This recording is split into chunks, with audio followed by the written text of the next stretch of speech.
is the TikTok version. West Ham United have been in talks with Duran, but negotiations began on for weeks, and it's now been confirmed by a top source at West Ham. Top source, saucy source, that it's too much money. Too much money. They want too much money. That's a direct quote. We've been negotiating and arguing for weeks, but they want too much money. That's the TikTok version. There you go. The rest, we're going to expand on that a bit now. I should have had some music in the background when I was speaking to be truly authentic and TikTok-ish. Anyway, they're all kicking off, by the way. They are all kicking off. Not TikTokers. Maybe they are. I'm talking about players. Players agitating for moves. Ivan Toney is bang at it now. John Duran, we covered that yesterday. That's not stopped. But I've noticed, before we get on to those things in particular, I've noticed a bit of a trend. And I think that Julian Lopetegui, charming and lovely as he is, I think he might be a bit of a naughty boy, truth be known. And I'll tell you what it was. When I heard that John Duran had decided to delete all his Aston Villa stuff from his social media, when I heard the rumour that he was going to start agitating for a move to West Ham, I think I sort of put two and two together, and I don't think I come up with five. I think I got four, quite frankly. Because when you start putting it all together and you start appreciating what Lopetegui's done, and the fact that Alex Garcia came out and said he was phoning me all the time. This Lopetegui fella was phoning me all the time to get me to sign for West Ham. When you factor in that he went and visited Louis Guilherme at his hotel, when he's been schmoozing Lucas Paqueta on the blower, sounds a bit wrong, schmoozing Lucas Paqueta on the blower, you know what I mean. I'm wondering if he phoned up John Duran and said, "Oi, over you come over to West Ham." I think old phone jacker Lopetegui has been highly active. So anyway, I think if there's anyone else, I'm not accusing him of tapping anyone up or unsettling anybody. It sort of doesn't count if it's West Ham. Anyway, let me tell you about this stuff. So West Ham have been heavily linked with Ivan Toney for a considerable while, I think it should be said. But now Tony's decided to kick off, basically. I mean, he has properly kicked off, and I don't know what's happened now. I do find it a bit of an odd one, considering that there's obviously something I don't know. Because obviously he got banned for betting irregularities, and he missed a lot of football. And as far as I could see from the outside looking in, they stuck by him. Brentford stuck by him. And it's weird. There's clearly been a breakdown in relationship there, and something that I don't know about. If you know, then by all means let me know in the comments. But he seems desperate to get out of there, and I would have sort of hoped for a little bit more, I think, from him, a little bit more loyalty. I think I've got no particular love for Brentford, but I do think they were sort of quite harshly treated. They took a risk on Eriksen, and they sort of rebuilt Christian Eriksen, didn't they? And he buggered off and went to Manchester United anyway, didn't he? So, anyway, but it's a weird one. Clearly that Ivan Toney is agitating for a move as well. Now, he said he's got a year left on his contract. You let me go now, or I'm going to run my contract down. Basically, what he's saying is there's going to be no January transfer dilly-dally. There's going to be no stuff going on. There's going to be no deals. I'm not going to let you play me for the first half of the Premier League season. Get to January and say, all right, look, your transfer's running down. We'll accept 20 million for him. No. Now, the interesting thing about that is West Ham and Spurs are supposed to be the last remaining two clubs in the race for him. That in itself is weird. Now, his price tag has gone from 100 million to 70 million to 50. 50 is the quoted price tag now. No one's paying it. It's too rich for West Ham, too rich for Tottenham. And I totally understand it from both points of view. But just because that's the price tag doesn't mean it's that you have to bid that. And you hear news that Arsenal have pulled out the race and a load of other clubs that have pulled out the race. But what you don't hear of is all these clubs, be it Manchester United, be it Arsenal or anyone else, going in and bidding £30 million for him. I mean, all they can do, Brentford, is say no, right? But it's like there's no interest at all.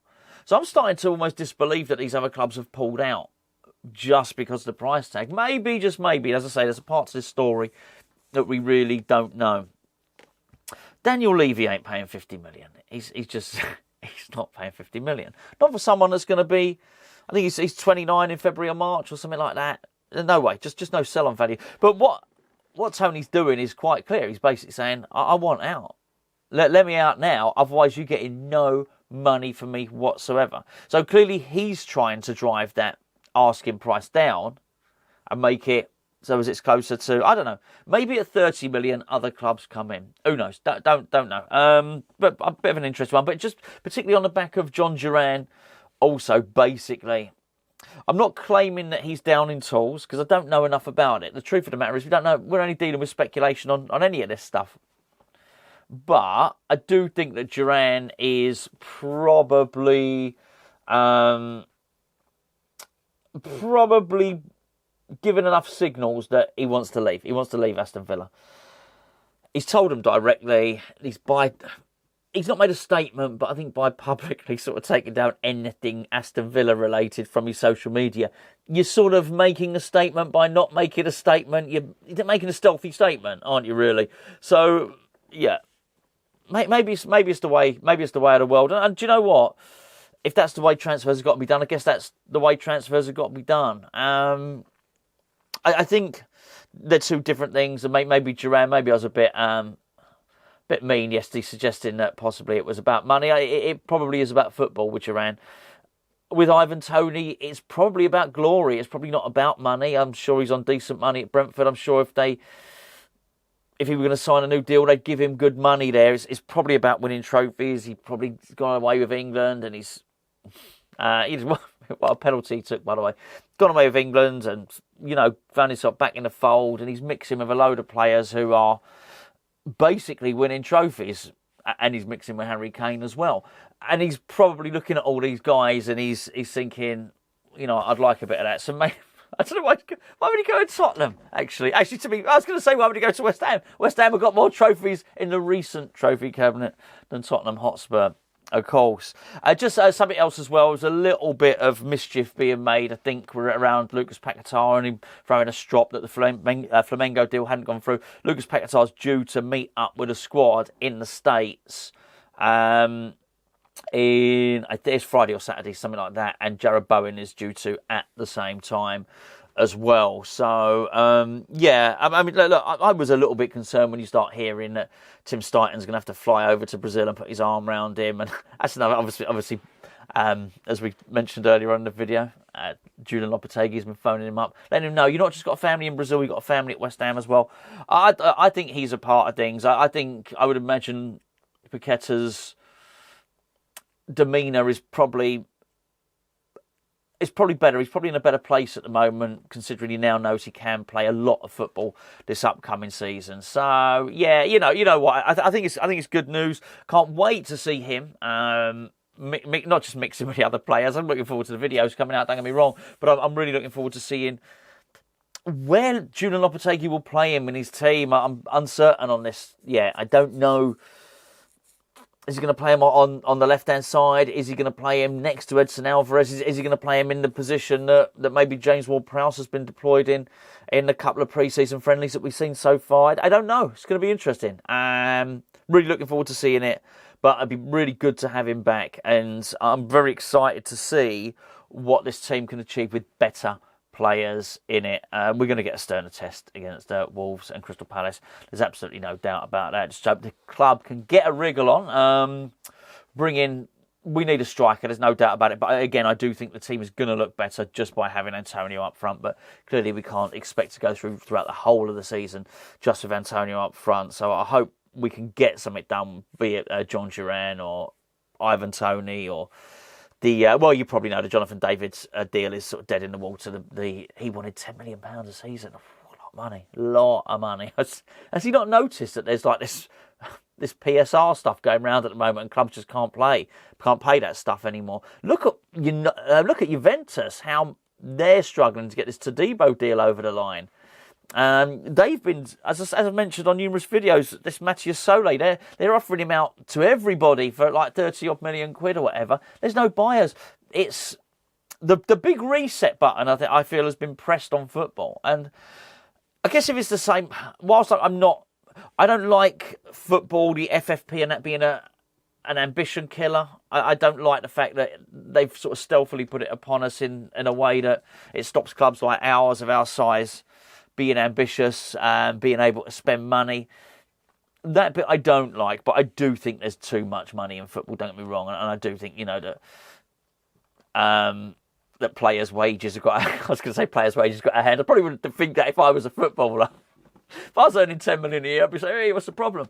I'm aware of that, but I'm not. I do think there's too much money in football, and you've only got to look at the increases in everything. They're squeezing the margins so much now, aren't they? Just to try and boost the income so much, and that's why you're seeing all these horrendous non-concession prices that you got for the Manchester City game and the Aston Villa games that have been doing the rounds. These horrendous prices, even, like 300 odd quid to take your family to the football, and that's just for the tickets, to sit in a very, very average seat. In fact, the club are demanding money to watch pre-season friendlies. It all has become a little bit too expensive. So there's clearly the big reset at the moment, which means there's just not the money out there for all of these players. In many respects, I do understand why we would spend time haggling. If we've identified John Duran and he is the main target, I would understand why we would be cutting our cloth on that. But it's just a shame, really, that football has become so rich, and it all does go to transfer fees, agents, and players' wages. That's where it goes. And for them to get that much money, for us to be able to pay those transfer fees, at the end, it's us that suffer, really. We're the ones that end up having to pay, what is it, eight quid? That's if you buy both. You're doing a 2-for-1, aren't they, the club, on the pre-season friendlies on Wolves and Crystal Palace. We already pay out a lot of money, don't we? Let's be fair for this stuff. So, and as I mentioned, those horrendous ticketing prices as well. It's the price. Look, at the end of the day, we want to buy these expensive players. Unfortunately, it appears to be that this is the price we all pay.